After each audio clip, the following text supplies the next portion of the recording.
Greetings, fellow citizens of Gotham. This is Batman, and you are listening to The Night Cave. Now, where are the golf drops? Really, where are they?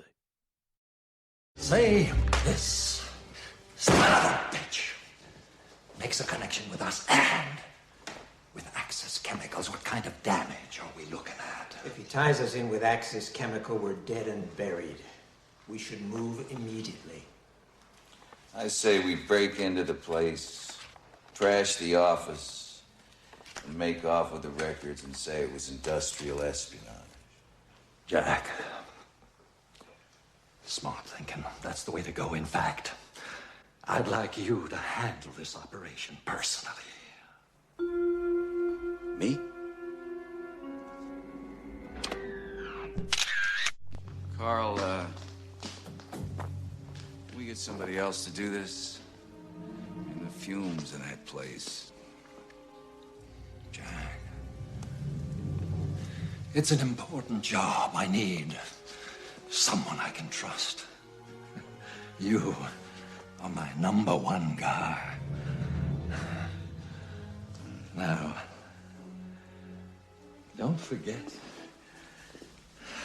your lucky deck.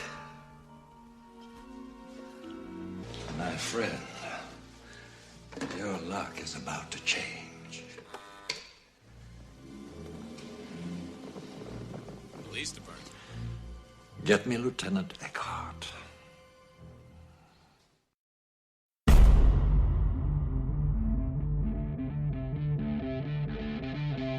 What are you? I'm Batman. My name is Bond. Bond. It's Bond. It's Bond. Bond. I'm Batman. I'm Batman.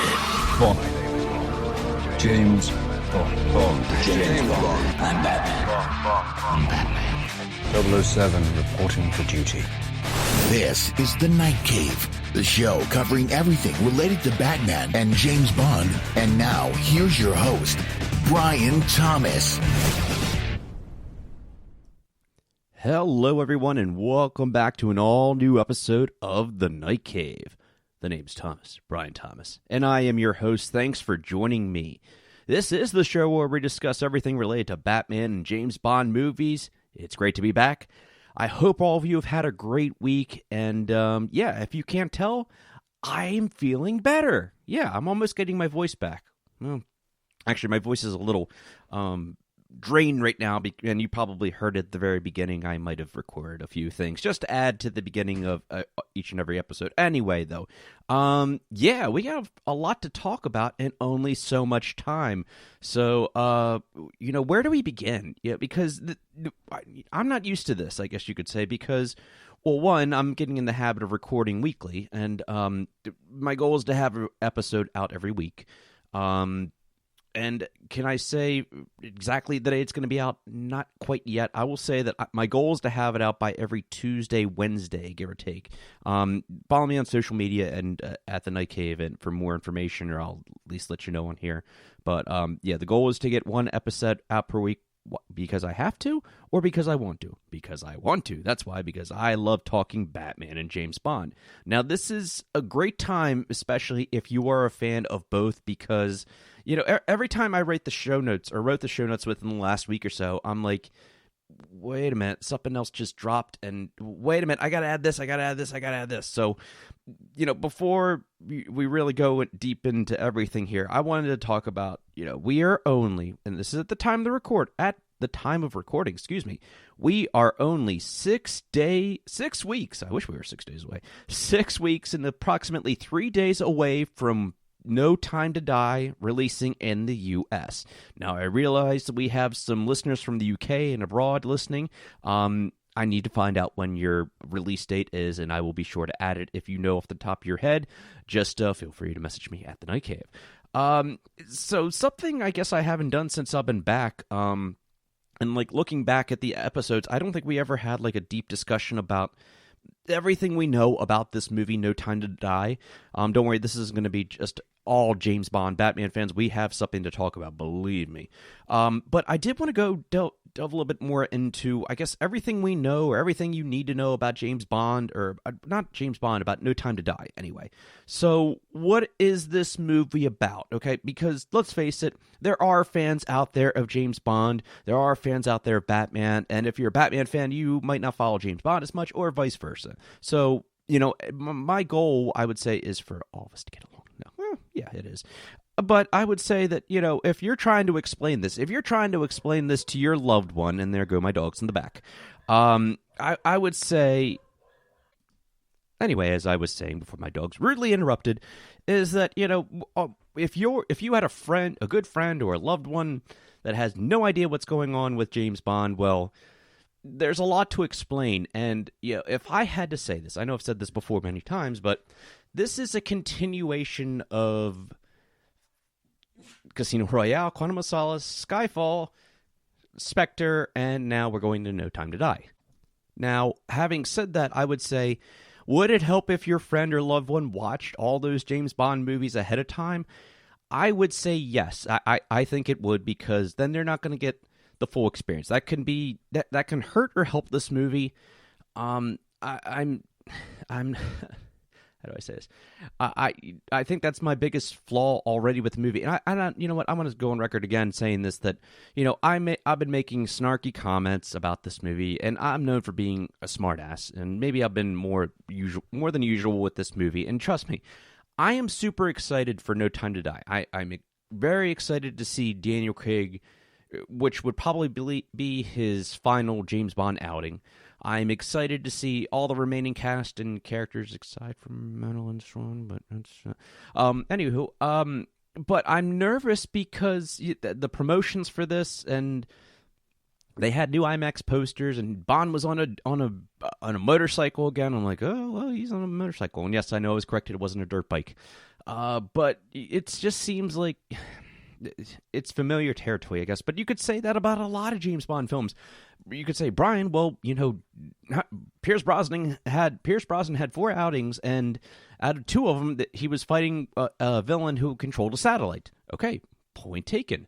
You could say that with Roger Moore, that a lot of his movies were very, very similar. How many times did he fight on an airplane? How many times did he practically do skydiving, or did he jump off a cliff and so forth? How many times was he skiing? So, I know that all those arguments can be made, but I'm just saying that, from my point of view, I will say the one thing that will hurt No Time to Die, and it's not because it's the storyline, because you have a continuing storyline that has been spread out throughout 4 different movies, and now it's coming into its 5th. So, like I said, if you don't see Casino Royale, Quantum of Solace, Skyfall, Spectre, you might not have...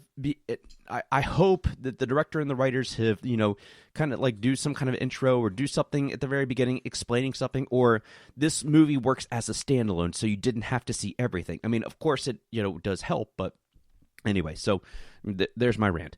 So what is this new Bond movie about? No Time to Die, it finds Bond having left MI6 sometime after the events of Spectre. He appears to have turned his back completely on his former line of work until longtime collaborator, CIA agent Felix Leiter approaches him for a favor. A scientist named Valdo Obrovich, I don't know, has been abducted, putting the whole world in danger once again and forcing Bond to dust off his tuxedo one last time. Like I said, that's overall, that's what this is. Spoiler alert for if you haven't seen Spectre. The last time we saw James Bond on screen, he was in his Aston Martin DB5. He drove off into the sunset with his, I guess you could say, his girl, Madeline Swan, and we assume that they had their happy ending. So when we've seen the previews for this, we see, okay, and even the new song by Billie Eilish is, pretty much alluded to, okay, things weren't what they seemed. We all have our secrets. We just didn't get to yours yet.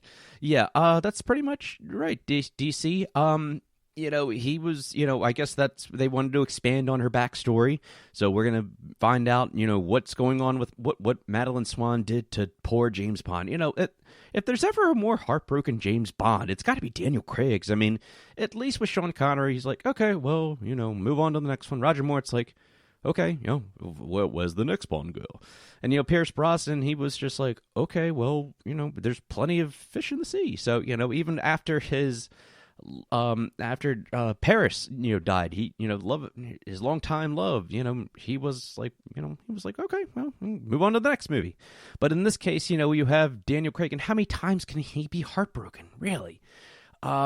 So that's what's going on with this movie. Who else stars in No Time to Die? The big one is coming back is Christoph Waltz. He's going to be reprising his role from Spectre as Bond's estranged brother. His little brother. Classic nemesis Ernst Stavro Blofeld. You also have, let's see, like I said, Leah Seydoux coming back as Dr. Madeline Swan. Let's see who else we have. Rami Malek is now going to be the main antagonist against James Bond, or at least that's how it's coming across. If we'll get to my predictions in another episode. I do have quite a few, and that actually reminds me that, like I said, we're only 6 weeks away, so I probably around the next episode or so, I'm going to be doing like a top 3 countdown of my favorite Daniel Craig moments. You want to call it that? For example, my top favorite Bond girls of the Daniel Craig era, my top favorite car chases, gadgets, and what have you. So, be prepared for that because I'm really excited to discuss that. Let's see who else we have coming back here. We have Lashana Lynch. She's going to be the new 007. No, she's not going to be James Bond. We've talked about this before. Let's see who else you have. Ralph Fiennes coming back is M. You have Ben Whishaw coming back is Q. You have Naomi Harris coming back as Miss Moneypenny. Ana de Armas. And let me say, I've been... Oh, my wife's not here. It's okay. I've been watching these. That sounds creepy.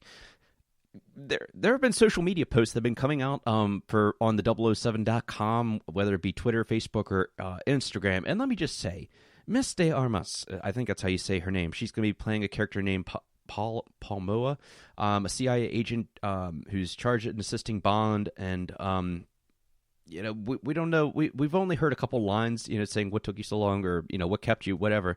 And we only see her in that dress, that lovely dinner dress. Anywho, I must say that she might be one of the most beautiful Bond women that we've had. And we all know how I feel about Eva Green out there. And I have lots of love for Olga Kurylenko, so I'm curious to see how. And don't forget about Monica Bellucci, of course. And I'm curious to see what she's going to be adding to this. I don't know if she's going to have too big of a part in this. My guess is that she might have about as much time in here as Monica Bellucci did in Spectre. So we'll see what happens. Let's see some other things we can talk about here. Hans Zimmer, we never really had a chance to talk about this. Hans Zimmer is going to be replacing Dan Romer, who actually left due to creative differences, as they called it, a couple months ago. So what is now happening is Zimmer has been forced to fast track the project. He did have some assistance from Billie Eilish and her brother Phineas O'Connell, who contributed to the title theme, as well as John Marr and producer Steve Mazzaro. I believe those are part of the Hans Zimmer collaboration team. Anyway, what can I say about Hans Zimmer? Man, I always listen to some Hans Zimmer. Like I said, the Dark Knight trilogy, you can always find me listening to that. Inception, I was listening to Interstellar the other night, and just what that man can do with an organ of all instruments. No insult to anybody who plays an organ or has a relative that plays an organ. This, Man of Steel, he's been doing soundtracks since Rain Man, Driving Miss Daisy. No, it's not Driving Miss Daisy. Maybe it was. I forget. Anywho, I've seen him in concert before. Like I said, I know some people don't care for him so much, but I am top P1, as they say, fan of this. So I'm super excited to hear what he has to offer. He was quoted with saying, having the opportunity to work on a franchise as iconic as 007 has been an incredibly humbling experience. We're all so excited for the world to hear the new sounds of James Bond in No Time to Die, Zimmer said in a press release. I wouldn't hope, I think it goes without saying, and I said this last episode, that I think it's in the contract when the composer signs it. You will use the James Bond theme such and such amount of time. David Arnold got away with it with Casino Royale because that was a retelling of James Bond, or like an origin story in a way, if you will, of James Bond. So he carefully used it, until the very end, where the name's James Bond, and you know his name.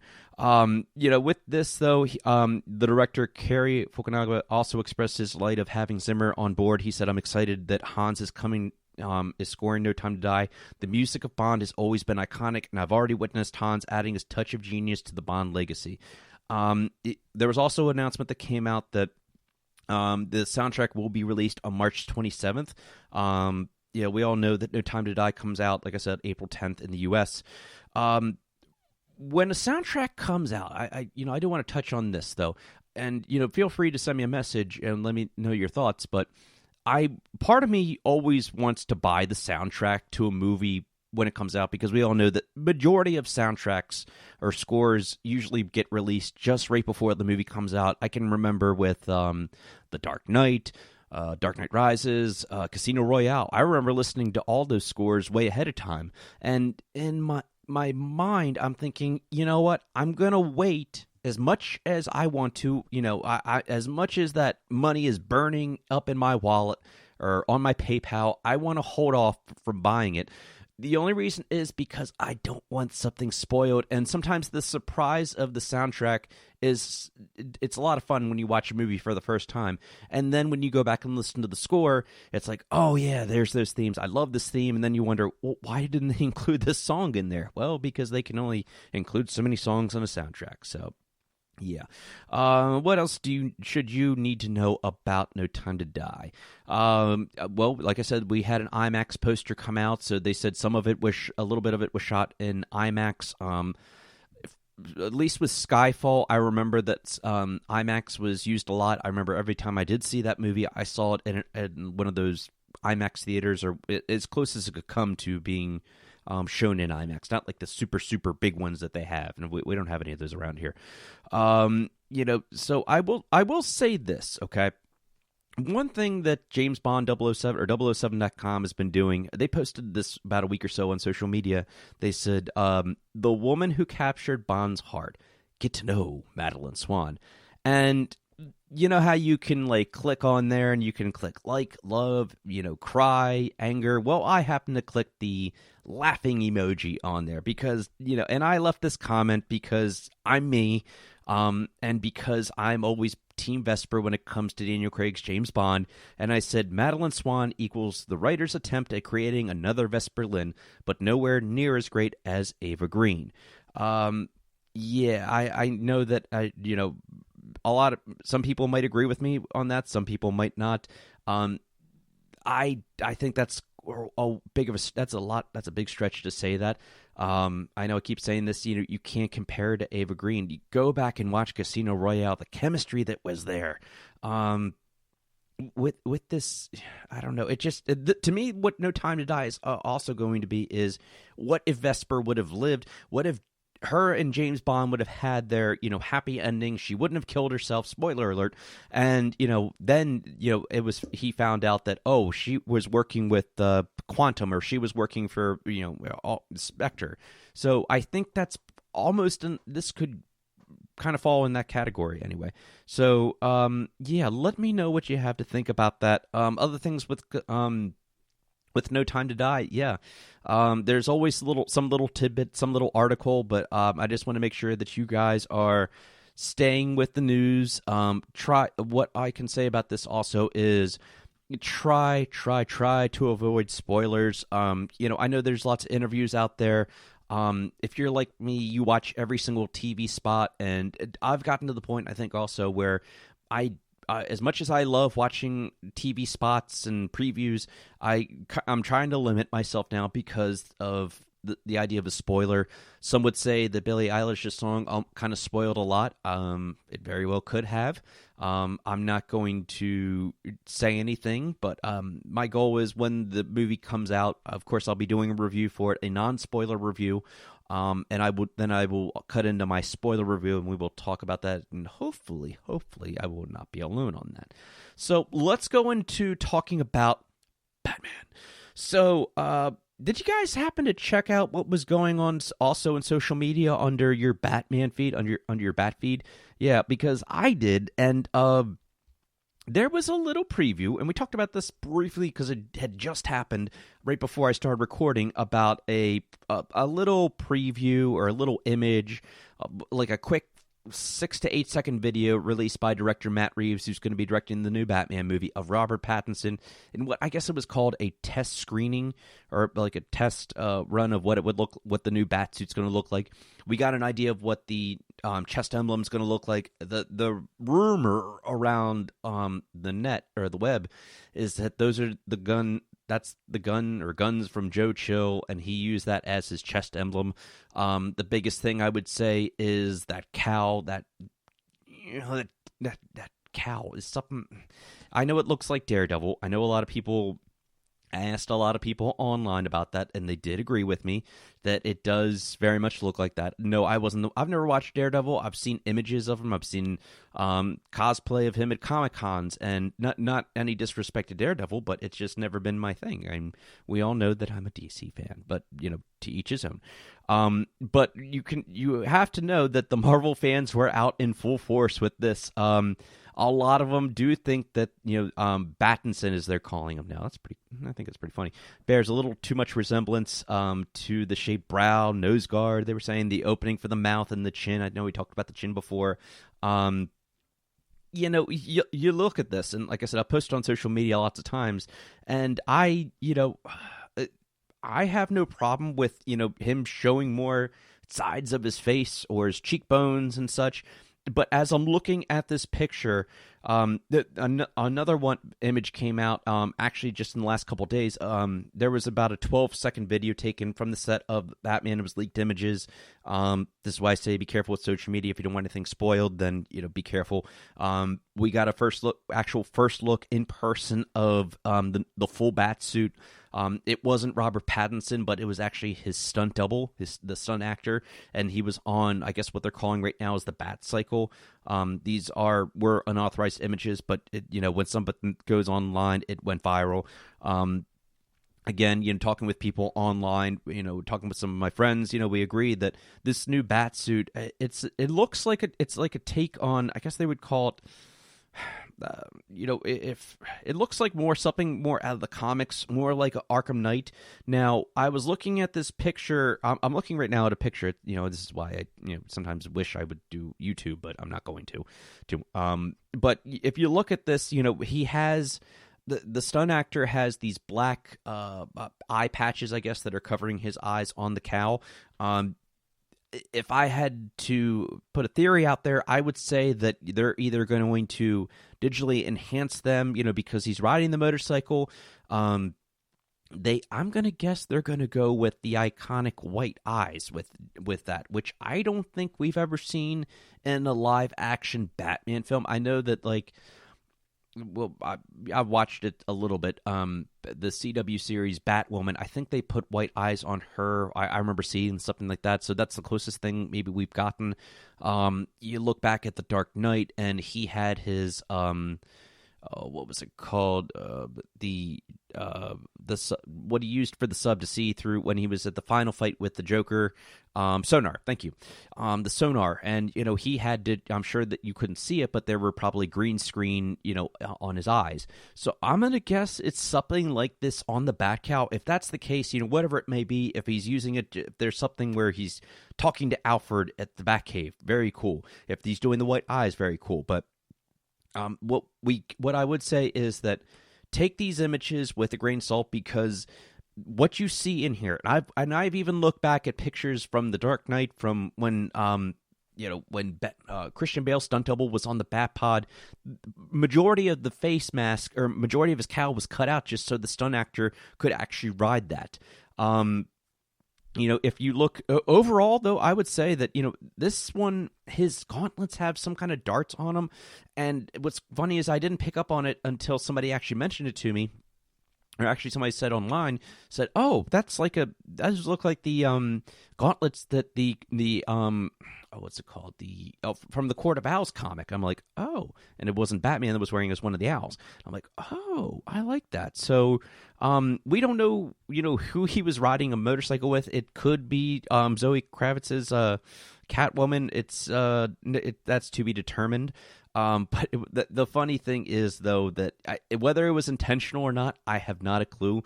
But you do see Batman wipe out on the motorcycle. It's not like a super big, crash, but he did skid out in a way. So, like I said, whether it happened intentionally or not, I don't know if it was part of the movie, but that remains to be seen. One other thing I would comment on with this Batman cowl is that,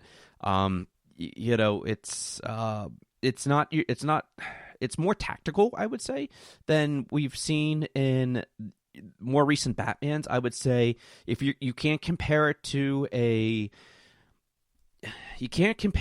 Affleck suit, because his was more just like Ben Affleck was freaking jacked.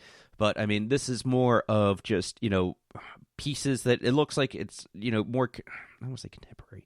Like I said, more tactical. Like, he put, all kinds of pieces together. He's been adding different pieces to it. It looks more armored. Maybe could be compared to, slightly to the Justice League with Batfleck's suit that he was wearing in there, more armor. This looks like he is more armored, I would say. The bat belt is all black. And the motorcycle looks pretty cool. It doesn't look like anything like the Bat Pod, which I like. This is more just like it could be a Ducati for all I know. I have no idea. I don't know much about motorcycles. I will say that it does look pretty badass.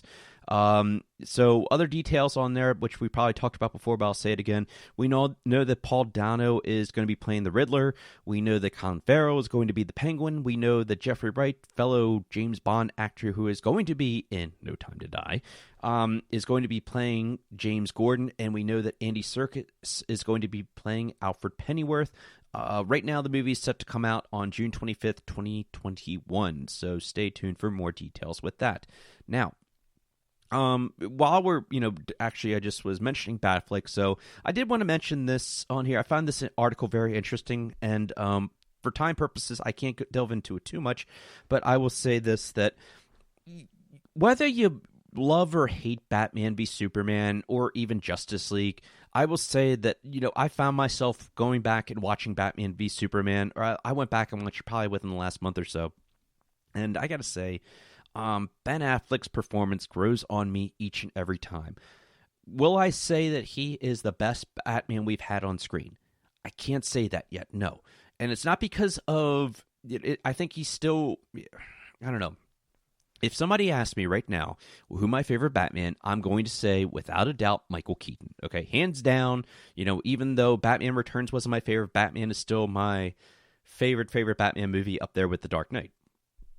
I love Christian Bale's Batman, and besides the voice, that never bothered me at all. I know it bothers a lot of people, but I would say that, his Christian Bale's Batman, or Christian Bale's performance as Bruce Wayne, I think, worked way better than Michael Keaton's. But besides the point, though, I think Ben Affleck he caught a bad break with this anyway. And this new article that came out in the New York Times, he had just not your casual interview and such. He was delving the reporter was delving deep, or the interview was delving really deep with this. For those of you that didn't know, that Ben Affleck had been battling with alcohol. He has been apparently on antidepressants for quite a while. This cost him to get divorced from actress Jennifer Garner. He's got 3 kids, and it's just, I guess, something to take into consideration. I'm not saying, oh, we should feel sorry for Ben Affleck and we should take this into consideration next time we see it. No, I wouldn't say that. I mean, you can take this for whatever way you want. I mean, this can happen to anybody, I would say. I would say that, like I said, I feel, personally I feel for Ben Affleck. I think that, when he came in as Batman, it probably wasn't the best time. He was mocked so many times, when it was announced. The film was criticized for being too dark and for being whatever. And like I said, he just came in, I want to say that he was almost it wasn't his time. But I think when we go back and look at his performance, like I said, I think it's going to continue to age better.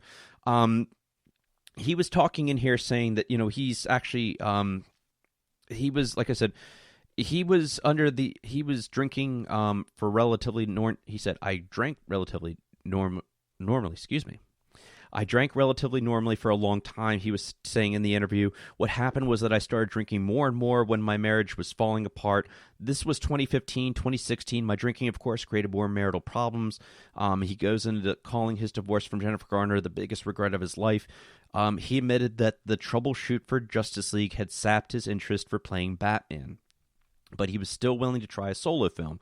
The final chapter of his take on the Batman came when he showed a friend his script for the film and was told, I think the script is good. I also think you'll drink yourself to death if you go through what you just went through again. So, it's, I guess you could say this is in real life in general, that, it's kind of hard to put your personal life and work, not to let the two interfere. Like I said, for when you even look at Bruce Wayne, the Bruce Wayne that we see in Batman v Superman, you could say, wow, he's battling with drugs, he's battling with alcohol, he's in a very, very dark place. And like I said, something to think about, something to like I said, if you have seen Batman v Superman, I always say go back and watch the ultimate cut of it. It flows a lot better. The original theatrical version doesn't exist in my house. But if I would encourage you to go back and watch Batman v Superman and, give Ben Affleck a chance. And, like I said, I think, if you go in with an open mind, and I think you will enjoy his portrayal of Batman. So there you go. We're going to have to wait on the Suicide Squad because there are little details that are coming out about that. That's going to be coming out in the next year also. What I can tell you right now is that James Gunn is going to be directing it. Yes, the director of Guardians of the Galaxy Part 1 and Volume 2. Margot Robbie is going to be back as Harley Quinn. Actually, you know what? That is something I did want to touch on, is with Birds of Prey. The numbers have been coming out for Birds of Prey, and a lot of people are calling it a flop. And unfortunately, I think it's safe to say that it definitely didn't work out the way everybody was, or at least the studio was hoping. Whether it was marketing, that's what I'm going to blame, is the marketing on this. You have a movie that not many people know about the characters. Like I said, to the casual comic book fan, I would say that almost everybody knows who Harley Quinn is. But at the same time, nobody really knows who the Birds of Prey are. I've probably gotten into this before, but I will say it again. If you haven't had a chance to see Birds of Prey, please go see that. That is one of the best recent DC movies I've seen in a long time. Now, granted, I haven't seen Aquaman, and I haven't seen, what's it called? I don't know. It's got Zachary Levi in it. Oh my God. Shazam. Thank you. Shazam. I haven't seen that at all.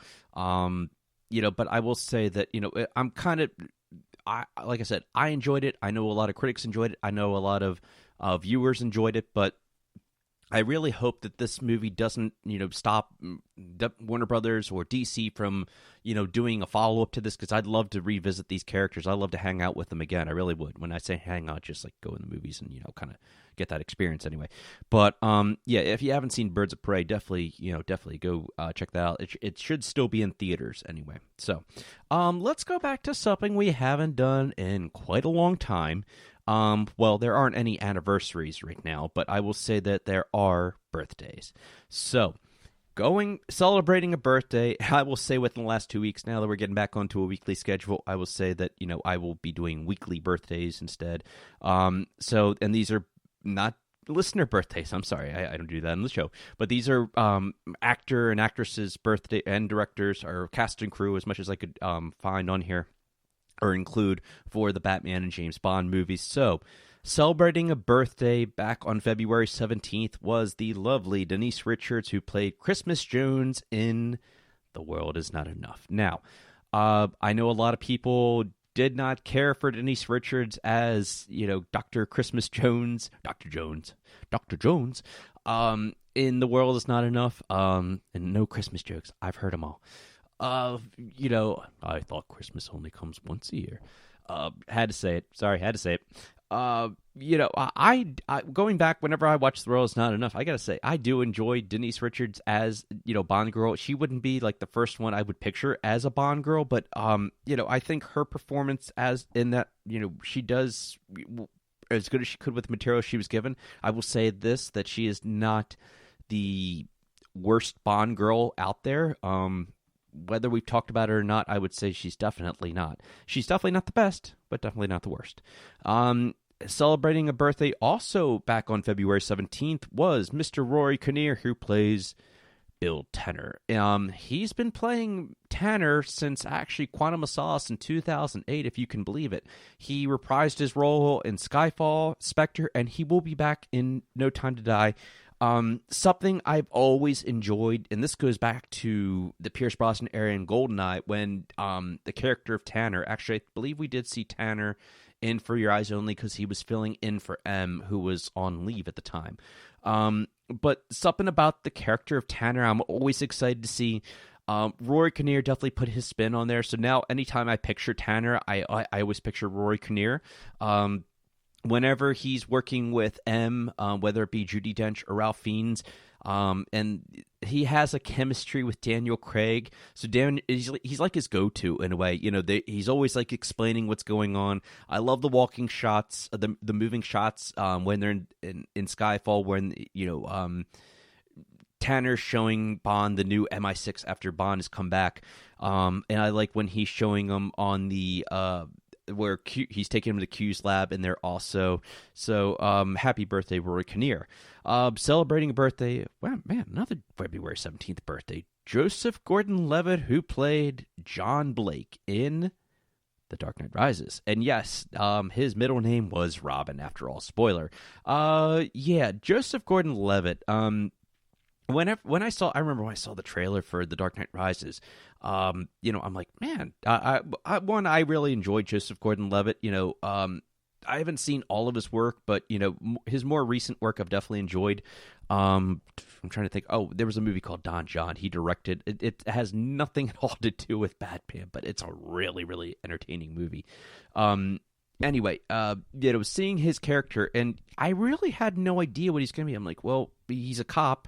He's a Gotham City police officer, and you see him holding his hands up in the air, and I'm like, okay, what is this guy going to add?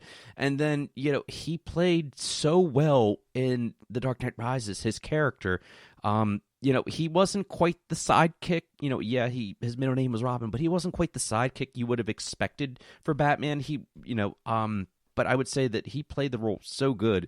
And no, I wouldn't, if Christopher Nolan, or if they were to continue what happened after The Dark Knight Rises, no, I wouldn't want to see anything with, whether it be Joseph Gordon-Levitt being Batman. I know there were rumors for quite a while whether he was going to be Nightwing. I know that it ended off with him in the Batcave and such.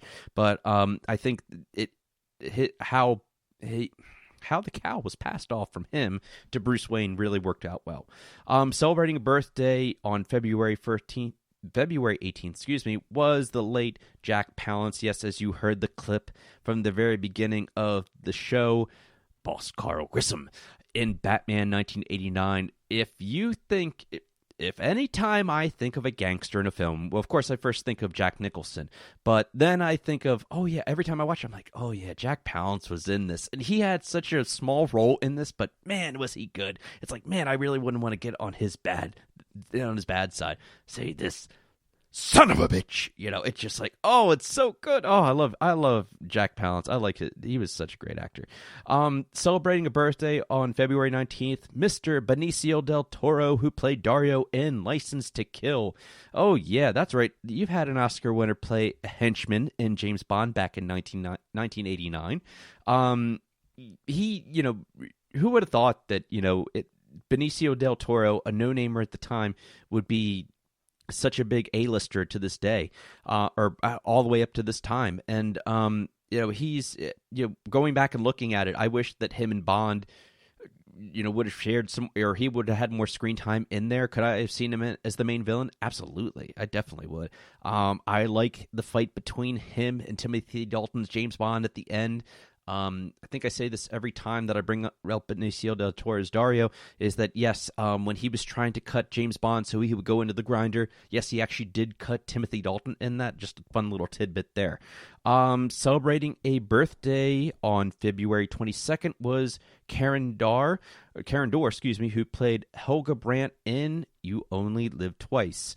This is one that I always kind of forget about, because this is what happens with the Bond girl sometimes, I would say, is that Bond girls, whether there's 2 or 3, I think now there's going to be Moneypenny, Ana de Armas, 007, and Madeline Swan. I would say that the more Bond girls there are in a movie, I think that the less time you will see of certain ones in there. And this is just one that Helga Brandt, you only saw so much in there. I mean, she did play, I don't want to say a torture scene with Sean Connery in there was good, but I always remember The Things I Do for England. Yes, and something about the redheads that are always evil in a James Bond movie. I just never understood that. And celebrating a birthday on February 26th, Carmen Dusate, who played Sade, and I'm sorry I pronounced this incorrectly, she played the belly dancer in The Man with the Golden Gun. And yes, she did have how did he put it? You really do have a magnificent abdomen, or whatever he said. Anyway, so if you remember back to The Man with the Golden Gun, one of the, I would say, funniest parts, probably the whole movie, is that when James Bond was in the dressing room of the belly dancer, and the belly dancer has the golden bullet from The Man with the Golden Gun, but puts it actually as like a belly button ring in her belly for some reason. And she says it's her good luck charm. She never goes out without it. And then after Bond almost swallows it and almost gets his ass kicked, I would say he did kind of get his ass kicked, but he still won at the same time versus the henchman. She's like, "I've lost my charm," and he's like, "Not from where I'm sitting." And they're standing, and it was such a great part in there. So happy birthday to you. So that about wraps it up for this episode of the Night Cave. And boy, did time go by fast this time. Thanks so much for listening. Be sure to subscribe to the show on iTunes, Spreaker, and now it's available on Google Podcast for all you Google fans out there. Make sure that you share this show with your friends. I'd very much appreciate it. If you haven't done so already, the biggest thing I would ask is, 1, share the show with your friends, and 2, if you haven't done so already, please, please, please, please leave a 5-star review for me on iTunes. Okay, I'd really much appreciate that, guys. Follow me on all the various social media networks, Twitter, Facebook, and Instagram at The Night Cave. Like James Bond, I will return. Until next time, I'm Brian Thomas. Thanks for listening, and have a great week, everyone. Bye-bye.